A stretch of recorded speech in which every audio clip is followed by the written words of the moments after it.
Hi everyone, this is Odyssey. Welcome back to my channel. This is another life lessons with Ate Girl. You know that I read books, so I wanted to share yung mga lessons na nalalaman ko para matuto din tayo. So today would be a book review. This is The Mountain Is You by Brianna Wiest. Sobrang paborito ko to si ate mong Brianna, so kailangan nyo siyang basahin din. This is one of those books na you have to read kasi feeling natin, sinasabotahe lang natin yung sarili natin kasi hindi natin deserve yung mga bagay-bagay. What you believe about your life is what you will make true about your life, eh? Girl, kabahan ka. My God, girl. Umpisa pa lang, kabahan ka na.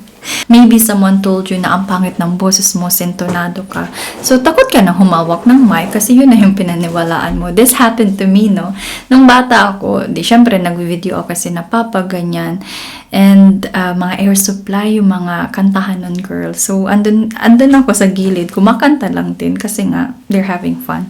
Tapos, sabi nung isang friend ni Papa, sintonado daw yung boses ko. So, ever since then, hindi ako humawak ng mic kahit gusto ko naman na makipag-jamming or makipag-video ako sa mga kaibigan ko.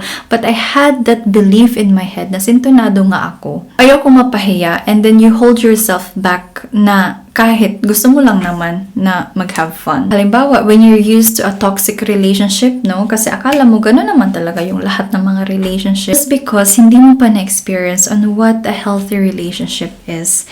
We prefer the comfort of what we know, on what we are familiar about, yung mga narration ng mga sinasabi natin sa sarili natin, rather than embracing the vulnerability of what we don't know. To truly heal, you really have to change the way you think.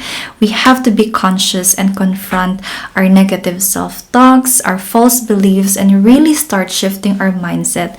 That would really serve us. Also, we have to be real with ourselves. We never know the other side of the mountain unless we climb it. Pag andun tayo sa denial, no, we are in this blame mode. Parang we try to justify everything na nangyayari sa buhay natin as a way of an explanation kung bakit tayo nagkakaganito. Instead, we have to take full accountability. We have to take full responsibility and be really honest with yourself. Ano yung mga kailangan mong gawin to be happy or to achieve kung ano yung gusto mong marating sa buhay. We have to be clear on what's wrong and we have to write it down. This is very uncomfortable. Talagang maiiyak ka dito, girl. Hahagulhol ka. But this is very important and crucial point kung gusto natin baguhin yung mga bagay-bagay sa buhay natin. So, halimbawa, nahihirapan ka sa pera. You have to list down kung bakit ka nahihirapan sa pera. Ano yung mga utang mo, magkano ang sahod mo, magkano ang pinag-utangan mo, ano yung mga pinagkakastusan mo, ano yung mga expenses na pwede mong i-cut, ano yung mga bagay na pwede mong gawin to earn money rather than mag-create ka na naman ng problema about finances. Hindi ka masakaya sa katawan mo, nahihirapan ka mag-lose ng weight. You have to confront yourself. Ano ba yung mga ginagawa mo na hindi nakakatulong? Baka naman hindi ka pala naka-move on dun sa ex mo kaya ayaw mong mag-slim down para hindi ma-attract yung ibang tao sa iyo. Emotional baggage. Ang hilig-hilig mo sa dessert, mga 5 times ka nagde-dessert per day. You're lazy to do exercise or grabe yung inom mo ng alak. You have to confront yourself. When you itemize every single thing na hindi mo gusto sa buhay mo, I don't think na you won't arrive on a clear understanding kung ano yung mga bagay na kailangan mong baguhin. But the hardest part is you have to really be real and you have to be really honest with yourself. At ikaw sa ikaw lang ang makakasagot niyan, girl. Another one is worrying about irrational fears and least likely circumstances. Ito yung hindi pa nga nangyayari, takot na tayo, tumakbo na tayo kung saan. Di ba, no? Katakot naman. Pero, these are mga worst case scenarios lang na kinikreate natin sa ulo natin. Kasi nga, natatakot tayo. When you play the worst case scenarios in your head, no, you have to consider the message of fear. Ano ba yung gusto nitong sabihin sa'yo? Baka kasi, it's really something na you really want, pero hindi mo pa siya na-try, hindi mo pa siya na-experience, kaya natatakot ka. Baka there may be a trigger from the past na hindi mo pa siya nahi-heal. And feeling mo yung nangyayari ngayon, maulit-ulit na naman kasi nga nangyari sa past. Baka it's only a metaphor of deeper emotion like feeling of losing control over our own life. The main point is that the things that we fear about, there's an underlying message about the things that we really care about. So instead of ruminating, worrying, ano yung mga bagay na baka hindi mangyari, we have to strategize and plan yung mga bagay na pwede nating maikontrol. Limbawa, takot ka lumipat sa ibang trabaho kasi it means you have to start over, wala kang kakilala. Strategize, ano yung plan B mo? Halimbawa, ganun yung mangyari. After ilang months, pwede ka namang lumipat sa ibang environment. You really have to experience it for you to know and not just play yung mga worst case scenarios sa ulo natin. Another one, learning to trust yourself again.